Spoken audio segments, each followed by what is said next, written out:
Untuk teman-teman yang ingin mempromosikan bisnisnya atau mendukung YouTube ini, bisa menghubungi nomor gua yang ada di kolom deskripsi. Dia sudah menjadi starter di 46 pertandingan di semua kompetisi bersama Inter sejak musim lalu. Tidak ada pemain lainnya di Inter yang mencatatkan starter lebih banyak dibandingkan Mkhitaryan. Gila teman-teman, Mkhitaryan bener-bener pemain andalan Inzaghi.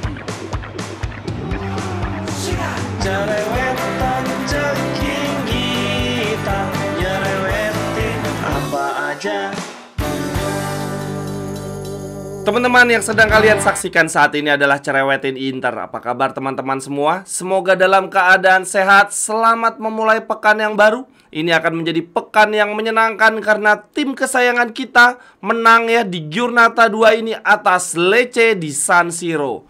Aduh teman-teman, baru sempat bikin konten lagi. Semoga nggak basi ya Cerewetin Inter hari ini. Gue mau mengulas tipis-tipis apa yang terjadi di pertandingan hari Minggu dini hari kemarin. Kita menangnya cuma 2-0 sih teman-teman. Tidak seperti ketika Atalanta ya membantai Lecce 4-0. Akan tetapi setidaknya menurut gue sudah ada progres lah dibandingkan dengan Giornata pertama ya, ketika kita ditahan seri oleh Genoa. Nah di pertandingan lawan Lecce menurut gue lini pertahanan kita jauh lebih solid, berujung clean sheet, kemudian lini tengah jauh lebih dinamis, dan lini depan lebih kreatif ya dalam menciptakan peluang-peluang emas. Ya walaupun di pertandingan lawan Lecce kita masih menunjukkan sisi lemah yang sama seperti dengan Giornata pertama. Inzaghi Ball belum menemukan bentuk terbaiknya ya, masih sering salah umpan khususnya di sepertiga akhir pertahanan lawan. Kemudian dari sisi kebugaran, buset deh, memasuki menit 70 energi permainan kita menurun drastis. Walaupun Inzaghi sudah berusaha memasukkan 5 pemain ya di babak kedua,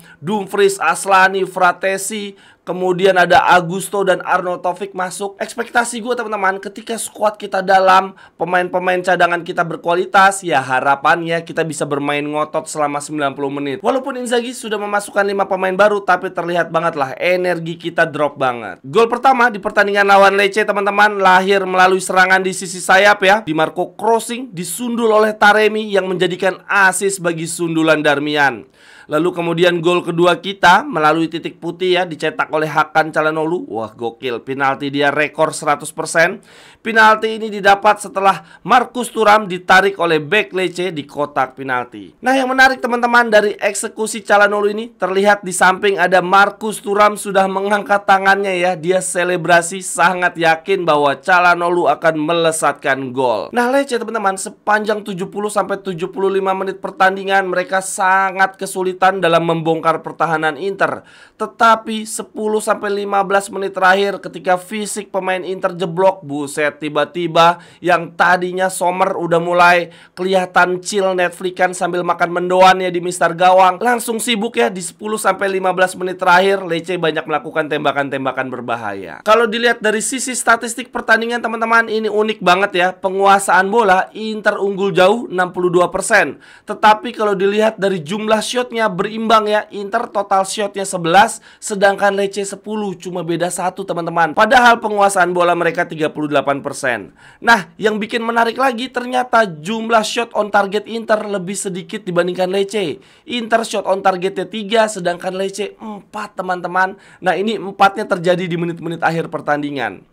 Akan tetapi kalau dilihat dari expected goalnya, Inter unggul jauh ya. Inter 2,48 menghasilkan 2 gol, sedangkan untuk Lecce cuma 0,40. Nah ini berarti kalau dibuat rangkuman lucu banget ya teman-teman. Inter unggul penguasaan bola, unggul jauh, tapi jumlah shot on goalnya justru kalah dari Lecce.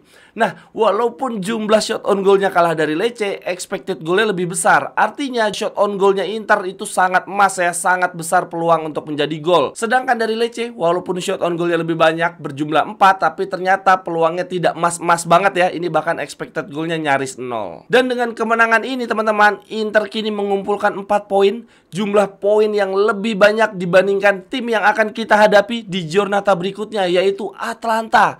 Tim yang mampu membantai Lecce 4-0, tetapi di Giornata kedua justru kalah. Teman-teman yang ingin membeli jersey atau pernak-pernik sepak bola lainnya, linknya ada di kolom deskripsi ya. Terima kasih.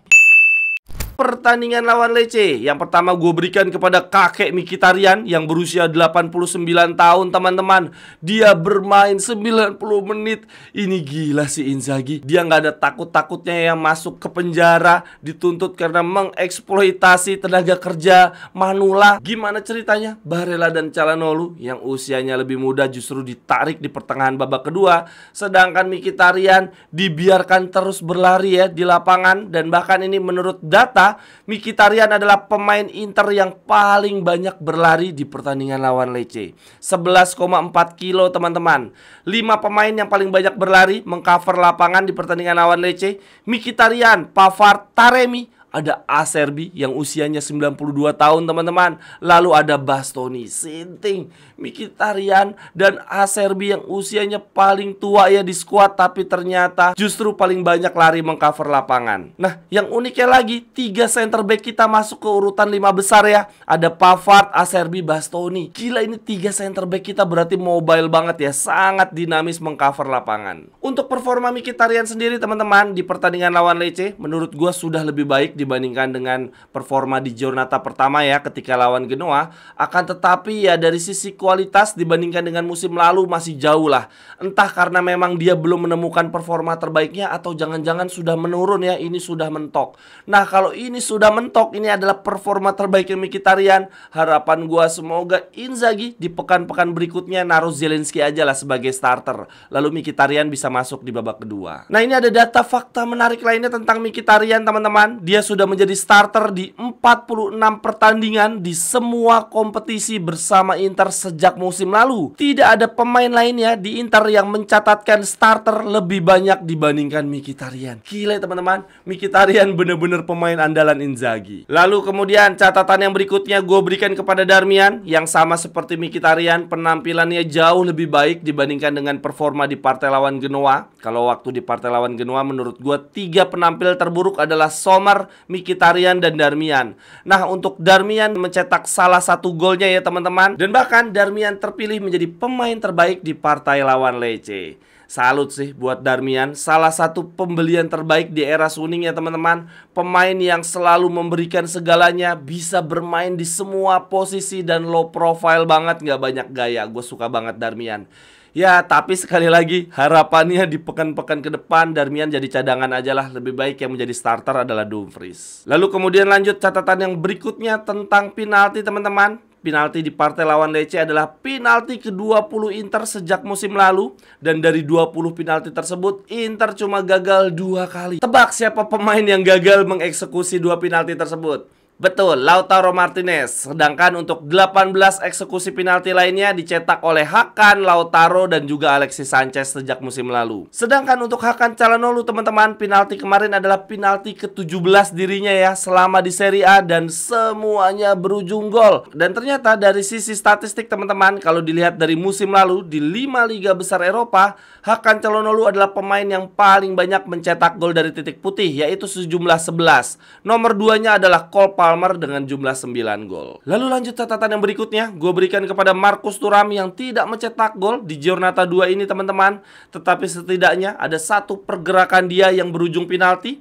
Nah, ternyata sejak musim lalu ketika dia bergabung bersama Inter, Marcus Thuram sudah memberikan 7 penalti dari pergerakannya ya, dari akselerasi dia, yaitu di pertandingan lawan Fiorentina, Salernitana, Frosinone, Benfica, Udinese, Torino, dan Lecce. Berarti nih hitungannya harusnya asis nih. Dia punya 7 asis tambahan. Lalu kemudian catatan menarik yang terakhir untuk partai lawan Lecce, gue berikan kepada Taremi yang membuat catatan sejarah ya sebagai pemain Iran pertama yang mampu menjadi starter bersama Inter. Dan debut starter Taremi bersama Inter semakin manis dengan catatan asis serta kemenangan. Berarti first starts, first assist, dan first win bagi Taremi bersama Inter. Sekian dulu untuk cerewetan Inter hari ini teman-teman. Silahkan tuliskan pendapat teman-teman, analisis teman-teman tentang partai lawan Lecce di kolom komentar. Sampai ketemu di cerewetan-cerewetan berikutnya. Bye-bye, thank you.